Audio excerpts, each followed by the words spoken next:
আপুনি কি জানেনে ইয়াত হোল কিয় থাকে আৰু গাড়ীৰ সিটত হেডৰেষ্টটো মূৰ ৰখাৰ কাৰণে নহয়, ইয়াৰ প্ৰয়োজন বেলেগতে ব্যৱহাৰ হয়।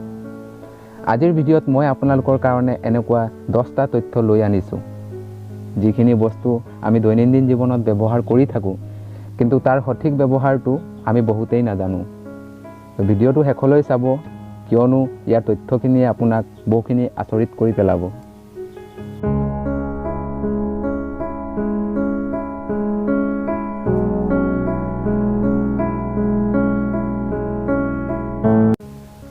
Number 1, lollipop. ললিপপ সৰু ল'ৰা ছোৱালীৰ অতি প্ৰিয়। আপুনিও চাগে সৰুতে ললিপপ খাইছিলে। আপুনি কেতিয়াবা মন কৰিছে চাগে, ললিপপৰ ষ্টিকটোৰ তলৰ ফালে এটা সৰু হোল থাকে, আৰু সৰু ল'ৰা ছোৱালীয়ে ভাবে এইটো চিটি বা ফু দি বজাব পৰা কিবা হয়। কিন্তু এই হোলৰ এইটো কাম নহয়।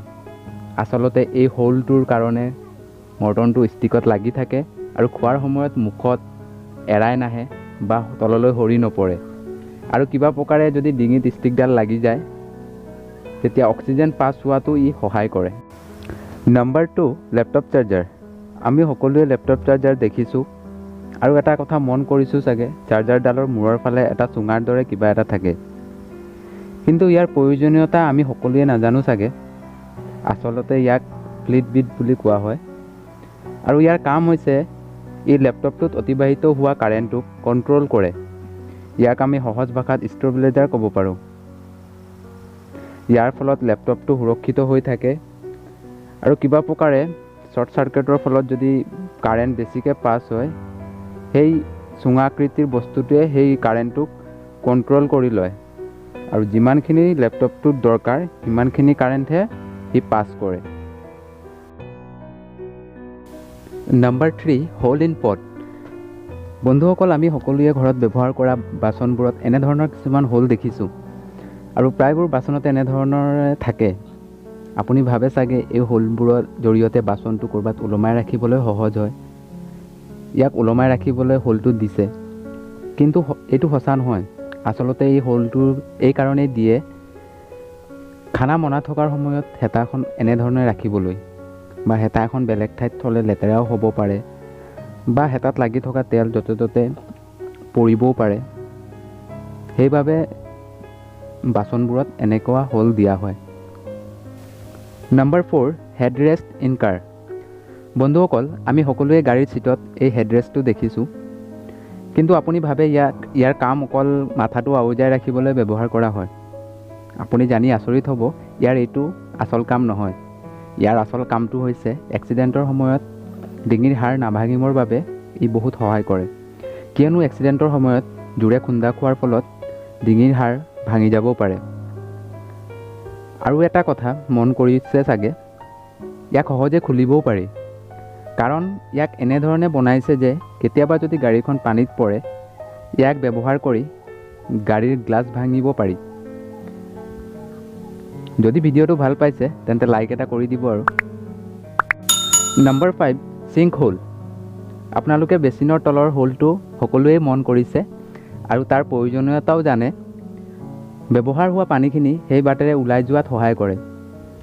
কিন্তু চিংকৰ ছাইডত থকা হোলটোকো আপোনালোকে নিশ্চয় মন কৰিছে, কিন্তু তাৰ ব্যৱহাৰ কিহত হয় আমাৰ মাজৰ বহুতে হয়তো সেই কথা নাজানে। এই হোলটো, বেচিনৰ তলৰ হোলটো কেতিয়াবা জাম হৈ যাব, বা কেতিয়াবা টেপটো খুলি অহাৰ ফলত পানী ভৰ্তি নহ'বলৈ এই হোলটো ব্যৱহাৰ হয়, কিয়নো এই হোলটোৱে ওপৰলৈ উঠি অহা পানীখিনি বাহিৰলৈ ওলাই যাবলৈ সহায় কৰে, আৰু চিংকটোৰ পৰা পানী উপচি নপৰে। নম্বৰ 6, ষ্ট্ৰিপ লাইনছ ইন প্লাগছ। বন্ধুসকল, আমি সকলোৱে মন কৰিছোঁ, হেডফোনৰ প্লাগত কিছুমান ক'লা লাইন থাকে। কিছুমানত 2টা লাইন আৰু কিছুমান প্লাগত 3টা লাইনো থাকে। আপুনি জানি আচৰিত হ'ব, এইবোৰ লাইন এনে নবনায়, সিহঁতৰ কিছুমান নিজৰ নিজৰ কাম আছে।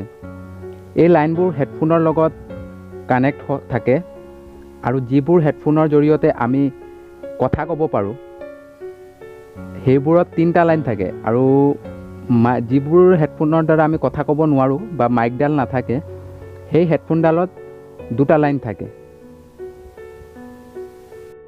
Number 7. Hole in lock.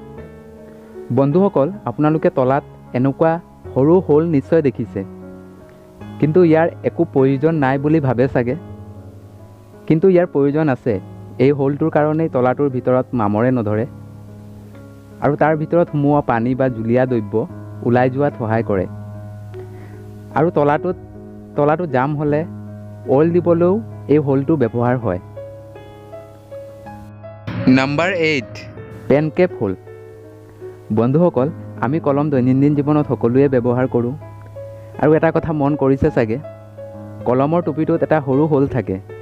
আপুনি যি কোম্পানীৰে কলম ব্যৱহাৰ নকৰক কিয়, এই সৰু হোলটো থাকিবই। কিয়নো আমাৰ পৃথিৱীত 90% মানুহৰ এটা বেয়া অভ্যাস আছে কলম কামোৰাৰ। আৰু কলমটো কামোৰাৰ ফলত মুখৰ ভিতৰত সোমাই যোৱাৰো ভয় থাকে আৰু এনেকুৱা দুৰ্ঘটনা প্ৰায়ে শুনা যায়। এনে দুৰ্ঘটনা ঘটিলে উশাহ লোৱা অক্সিজেন এই সৰু হোলটোৰে পাৰ হ'বলৈ এনেদৰে সৰু হোল এটা দিয়া হয়। Number 9. Front pocket in jacket.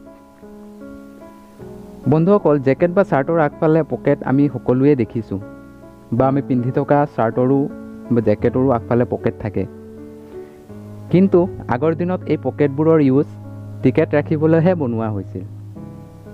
Movie থিয়েটাৰৰ টিকেট বা ক'ৰবাৰ খেলৰ ষ্টেডিয়ামৰ টিকেট, এনেবোৰ টিকেট ব্যৱহাৰ কৰিবলৈ এনেকুৱা পকেটবোৰ বনোৱা হৈছিল।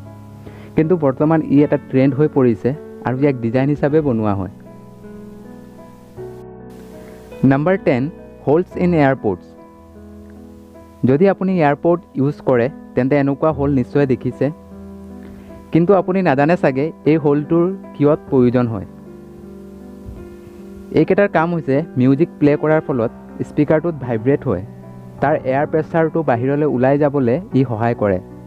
তাৰ ফলত চাউণ্ডটো আৰু স্মুথ হয় আৰু মিউজিকটো শুনি আৰু বেছি ভাল লগা হৈ পৰে। বন্ধুসকল, আজিৰ ভিডিঅ'ত ইমানেই।